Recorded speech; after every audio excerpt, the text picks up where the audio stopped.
I realize that very often issues with time management and priorities are sometimes actually problems of assertiveness, problems of confidence and self-affirmation in the ability to do something that is very difficult in our society, saying no.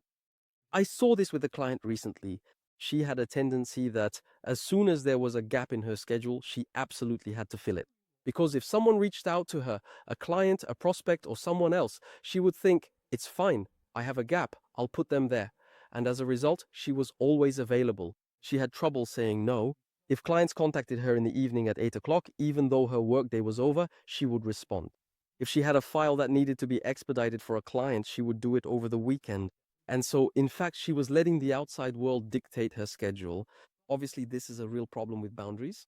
And I see this often with my clients. At first, they come to me to better manage their time. So it's a process we work on together.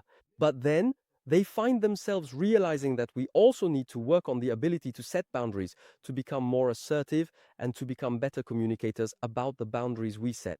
And sometimes this even happens at home, even with close family. The ability to respect time together, rest time, and so on. Not always relying on the other person, even though it's very difficult in practice. I see this much more often. It does happen with men, but it's especially women who sometimes have a bit more trouble setting boundaries, a bit more trouble saying no.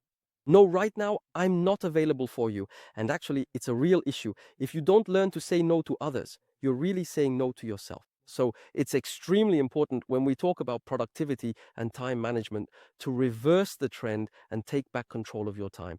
And that starts with setting boundaries and limits. Yes, you can be flexible. And yes, from time to time you can make exceptions, but it should be a standard to set boundaries in order to respect yourself.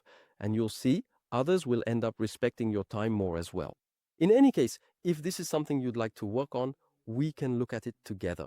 You can find more information in the description, and above all, make sure to follow this account for more tips on organization and time management, which sometimes go beyond just that, addressing the deeper issues behind it all.